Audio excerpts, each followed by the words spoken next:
Édition écrite. Comment concevez-vous le développement de la culture algérienne actuellement? Pour ce qui est des traditions orales, enfin, ce sont évidemment les plus importantes. C'est la mémoire collective du peuple qui a gardé vraiment un très riche contenu. Seulement, ce contenu se perd et puis en plus, il est menacé d'être déformé. Il l'est tous les jours.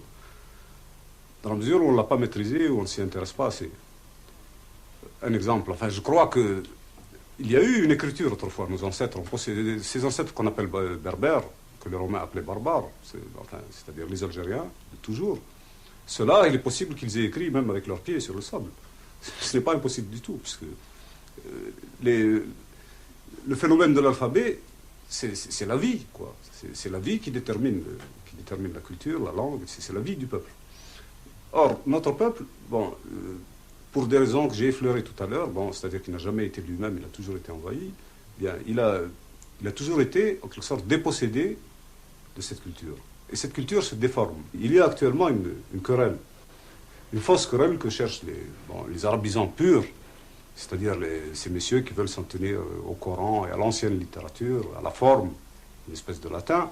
Bon, ils ne veulent pas admettre que le vrai arabe, c'est l'arabe populaire, c'est celui que parle le marchand de légumes.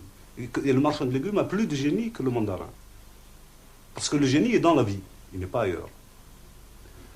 Et le génie de tout un peuple, c'est quelque chose. Quelque chose qui fait peur, évidemment. Qui fait peur, mais il faut aller à la recherche de ça.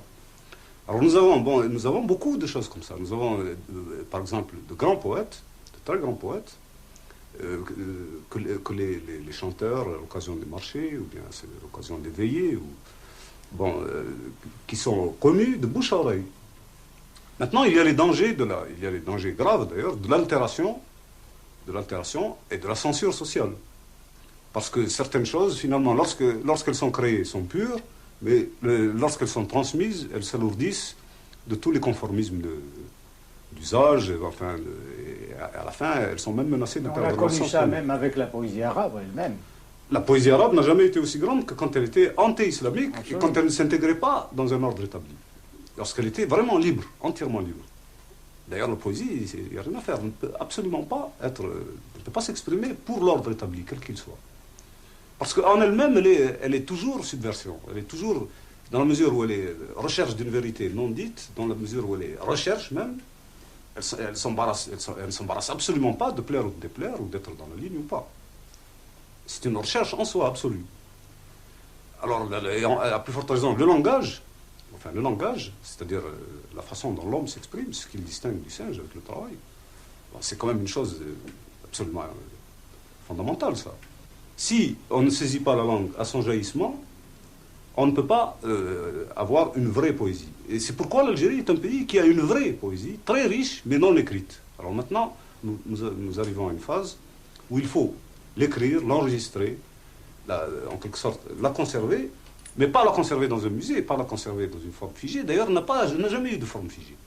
Il faut justement retrouver ce style de travail collectif. Puisque notre drame à nous, c'est que pour notre histoire, par exemple, on a toujours écrit notre histoire. Il y a des milliers de volumes écrits, par exemple, en France, sur nous. Mais nous n'avons jamais écrit sur nous-mêmes. Et c'est très grave d'apprendre son histoire par les autres. Bon. Mais nous n'avons pas actuellement les moyens. Il faudrait, je ne sais pas, 4 générations